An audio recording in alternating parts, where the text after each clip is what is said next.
Hey, this is Full Game Prometheus. If you are new to my channel, I would recommend watching this entire video because I'm going to be sharing with you strategies and techniques that help me win more games. And I assure you that the top Madden players, pro players, top 100 players that you see in the leaderboards, they use these strategies too. So I'm going to break this up into basically two different parts. I'm going to focus first on basically offensive tips, and then I'm going to be focusing on defensive tips. But these are things that I've learned. Now, just to talk about my experience, my first Madden game was back in 1992. I remember buying a Sega Genesis for the first time, and the first game that I actually bought was Madden 92.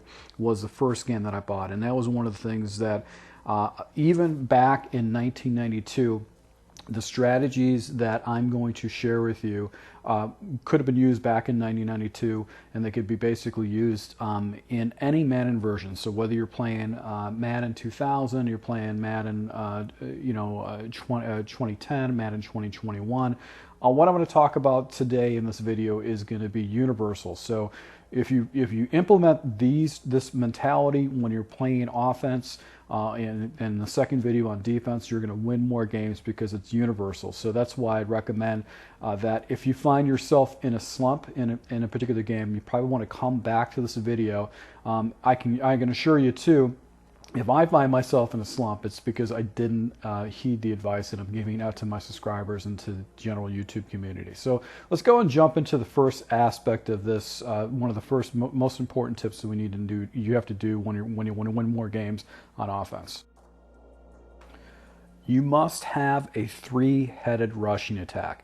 Now, to be successful in Madden, you always have to have a threat of a run. But what makes the best Madden players, the most elite Madden players, the pro-level Madden players, the top 100 Madden players, is that when they run the ball, majority of them, all the best players have a three-headed rushing attack, meaning they attack their opponent with a rushing game off to the right, they attack their opponent with a rushing game off to the left, and they have a run up the middle. And that is a very key aspect. If you want to run the ball effectively, you want to have that rushing game effectively, you cannot be predictable in which direction you're going with the ball. So it's critical that when you create yourself a scheme, a running scheme, you can attack your opponent on either side of the line of the formation, and also go ahead and attack them basically up the middle. So three-headed rushing attack. You'll see that all the top Madden players have that as part of their scheme. Now the next thing is just as important as having a three-headed rushing attack is knowing which running plays are the meta runs. It has been very consistent that all run plays are different or are not equal when you play Madden every single release that comes out.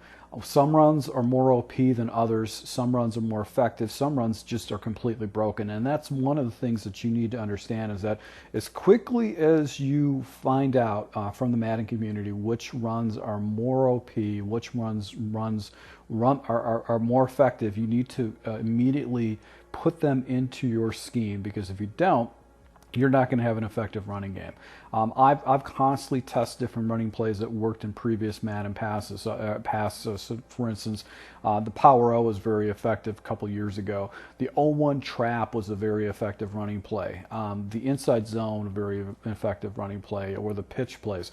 They've been very effective in the past, but in Madden 20, they're not as effective as the stretch plays or the dive plays. It seems like all the zone running plays are more effective in this particular version of Madden. That could dramatically change in Madden 2020, and it could change year in, year out. So you need to go ahead and study what the pros are using. You need to see what are the OP plays, and you need to implement them into your scheme, and then obviously tie in a three-headed rushing attack on top of it. So that's the next thing you need to do is, when you have to have that three-headed rushing attack, is learn the meta runs and implement them in your strategy immediately. Learn passing concepts. Now, what I mean by learning passing concepts is that there are literally concepts in the NFL that work in this game, and the players that actually utilize passing concepts to break down certain coverages can jump into a game immediately and be very effective against an opponent, even when a game drops, because they understand which concepts work and which concepts don't work. So if you're not familiar with passing concepts, so for instance, you watch a YouTube video and you followed some guy or something like that, and he shows you this money play, and you've got this little mini scheme, that's all fine and dandy, but what's going to happen is that you're going to have to completely relearn the entire game all over again because you don't understand passing concepts. So understanding what smash and how that breaks down cover 2, understanding how Mills breaks down cover 3, understanding how to find verticals will break down cover 3 type coverage in cover 4. These are the type of concepts that are going to win you more games. So if you understand that, that's great. So one of the things I actually would suggest is that if you're not familiar with passing concepts and you built your entire offense is based on these money plays that you picked up on, and you've got a limited offense, go in and start running stock plays. Just run stock plays, especially right now before the new game releases, because you'll realize a lot of these stock plays that you don't have to do any kind of adjustments on are just as good as the plays that these money plays that you've learned and you utilize in the past. So that's probably one of the things I would probably recommend that right now, while you have a gap between Madden 20 and Madden 21, is just go ahead, play online, and just use strictly stock plays. First and foremost, it's going to give you a competitive advantage online because people won't have a chance to set up elaborate defenses, and it's going to help you understand the game a lot better and actually get the ball down the field a lot better. Now, I know this is going to be common sense to a lot of you guys, but some of you guys just don't really consider this, so I need to go ahead and add this too. You got to have a list of plays that are go-to plays in third down. These are the money plays, money down type situations. You need to basically have a combination of different types of plays. Even if you write these down in a sheet of paper that you have next to you while you're playing your game, it's important to be able to have a reference to, okay, these are plays I want to go ahead and use in third and short situations. These are plays I want to go ahead and use in third and long situations. These are plays that I want to go ahead and use in different adjustments I want to use in third and really, really long. You want to have those plays, and you want to be able to confidently go ahead and throw those plays. The worst thing you could possibly do is try to create a third down conversion play on the fly while you're in game, because that's when you don't have confidence that and you don't have your reads down correctly, you're not going to convert as many plays as possible. So I know it's common sense for a lot of you guys, but some of you guys just don't really consider this. So it's one thing to do is just have a sheet of paper of all your third down plays that you can fall back on, because you're probably going to have just a handful of third down conversions within a game. So it's always nice to have something you can reference easily to get more third down conversions. This is probably the most important tip I can share with you that a lot of players don't really consider, but what makes the elite players the elite players is basically mastering one offensive scheme or formation, and then basically showing your opponent the same look, but having multiple ways to attack your opponent, whether it's on the ground, basically throwing the ball deep, throwing it short, over the middle.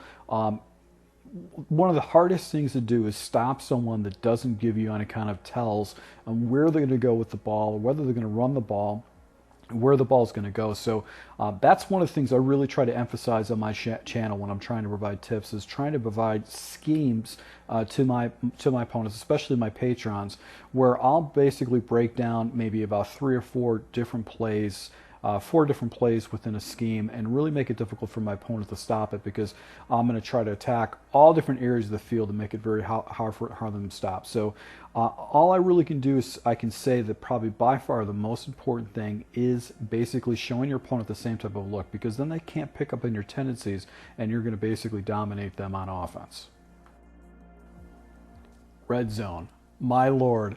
This is probably an area of the field that I really need to go and change with my particular game, but there's an expression in golf. It's called drive for show, putt for dough. And a lot of you guys are trying to get tips where, I see a lot of times when I post one play touchdown schemes, a lot of people will go ahead and watch those videos. But if you are trying to drive for show, essentially going ahead, there's players out there, there's golf players out there that have these massive freaking drives where they can hit the ball 300 yards out, 350 yards out. But when they get the ball down to the green, basically where you're actually going to go ahead and cut the score down, those guys can never basically putt for a lick. So It comes down to being successful in the red zone is basically having yourself some type of a scheme when you get inside the 20-yard line that you can punch that ball into the end zone, essentially putting down in the red zone. So all the top Madden players, the top 100 Madden players, have some kind of red zone scheme that they're actually going to get the ball into the end zone. Now,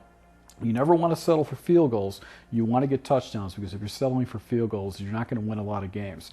Now, where I would start with any kind of a scheme right now would be a 2-point conversion play. So basically anywhere on the 2-yard line is very important. Now, one of the easiest things to do is to run the ball, but if you run into a player that is effective with stopping the run, you're not going to be very effective punching it in. So you need to have some types of plays. A common play, a very effective play, a stock play that you can use, a stick. This is actually good to, basically a 2-point conversion type play. But you also need to add to that. You need to have schemes to basically attack opponent. So what you want to do is break up your red zone offenses by a couple different. You got to have a 2-point conversion, anything 2 yards in, someone from 2 yards to 10 yards, because 10 yards, your audibles, your hot rod adjustments with the wide receivers are a little bit different. And you also need to have some type of a conversion for plays that are between 10 and about 20 yards. Those are going to be the areas that you want to go and look to. So how are you going to attack your opponent for a big yardage situation where you're going to be a little bit 10 yards out? So you can see on that animation, it was actually a nice little play that I attacked him on the outside.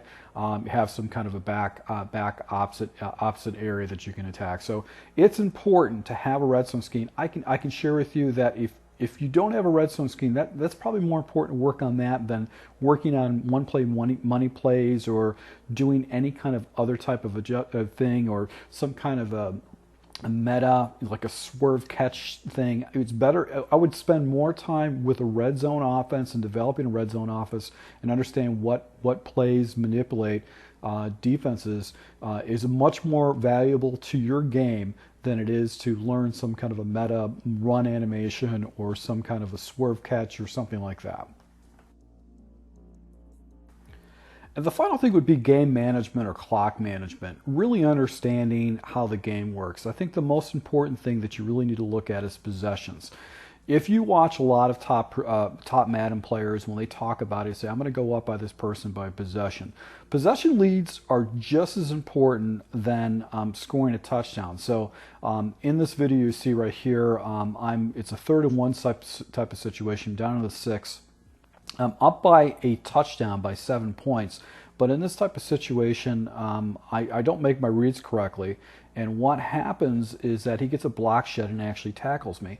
Now, I could go for it, go on for a 4th down, but if I don't get it, I'm only up by a possession. So it is better. A field goal is just as good as a TD if you're going up by an additional possession.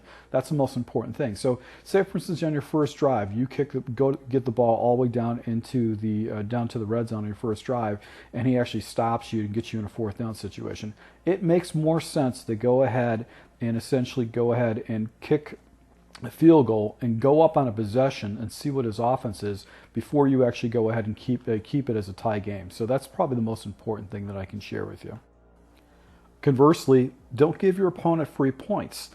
If your opponent has played good defense and you find yourself in a situation where you just can't do anything on defense, and your opponent has got you pinned inside your 30-yard line, inside your 35-yard line, the likelihood of you converting a 4th and 20 is very, very slim. Don't give your opponent free points by actually going ahead and going for it on a 4th and 20. It doesn't make sense to do that, especially early on in a game. If it's a 1st quarter, 2nd quarter, you don't want to do that. There's so much left in the game. So punt the ball. Punt the ball. Don't force your opponent to go ahead and work their way down the field. Don't give them an easy 3 points, an easy touchdown. You want at least, if you're going to give up points, you want to at least go ahead and force your opponent to actually go ahead and show you their offense in detail before you actually go ahead and give them an opportunity to go ahead and score some points on you. Now, this also builds off of possessions. Now, in this particular gameplay, I've stopped the guy. So I've got basically 40 seconds left in the first quarter. I've got 5 minutes in the second quarter that I'm working with. And what I want to do is make sure that he doesn't have any kind of an opportunity to get the ball back and have an effective drive or give him too much time. So a very effective Madden player that's actually playing the game to actually go ahead and win the game is going to limit the possessions of his opponent and stretch out the possessions as long as possible so they can get that opportunity to win. Now you can see I've already went ahead and chewed away a little bit over a minute of the game. I'm about around the 40-yard line, so I'm within his scoring territory. So what I need to do is I need to flip the ball onto his side of the field, get past that 50, and get closer to the field goal area. Now I find that if I get inside the 35 consistently, I can actually kick a field goal. So my benchmark, my first benchmark is as I'm working the clock, is try to get that ball inside that 35 so I have a field goal opportunity. So here's a 3rd and 7 situation. I got my play dialed up, and now I'm inside the 20. I know I can go ahead and hit a field goal. So my goal now is to try to chew down that clock as much as possible. Now I want to show you right here, I could have took that ball into the end zone, but I ran into his defender because I wanted to go ahead and force him to take his timeouts or basically chew down as much of the clock as possible. So as you can see, I went ahead and actually used the chew clock feature. I took the clock down to 10 seconds before I can even snap it, and that's going to force him to do this, actually go either burn a timeout or I'm just going to keep chewing the clock. I'm happy to go ahead and take 3 points in this type of situation because once again I want to go up by possession. So 3 points is just as good as 7, but you can see I just chewed the clock down another 30 seconds. So I've got that clock down into the 30-second mark, and I'm able to go ahead and take the ball into the end zone, going up by another touchdown and possession. Now, because of my milk clock strategy, he really only has time left for about 5 plays. He's got essentially enough time to basically go ahead and receive the ball on a kickoff, and then he's going to have to make a decision if he's going to go ahead and throw the ball deep, and that's going to put me in a situation where defensively I'm going to have a major advantage on him to basically hold him to no points or 3 points at a bare minimum. So that's one of the great things about having clock management, and basically milking a person's clock as much as possible so they don't have many options at the end of the game. So this is basically 5 different strategies and tips that you can use universally in all Maddens across the board to go ahead and win more games on offense. What I'd like to share with you guys are universal tips to win more games on defense. So if you do like this type of stuff, go ahead and smash that like button. And if I get 50 likes, what I'll do is I'm going to roll out another video, which is going to be universal tips to win more games on defense for all Maddens. It doesn't make a difference whether you're playing an old Madden or new Madden. These are universal tips that will basically give you strategies to win more games. So once again, my subscribers, thank you for your support, guys. I'll be rolling out more offensive tips, defensive tips, and gameplays so you can see that. So thank you for your support, and until next time.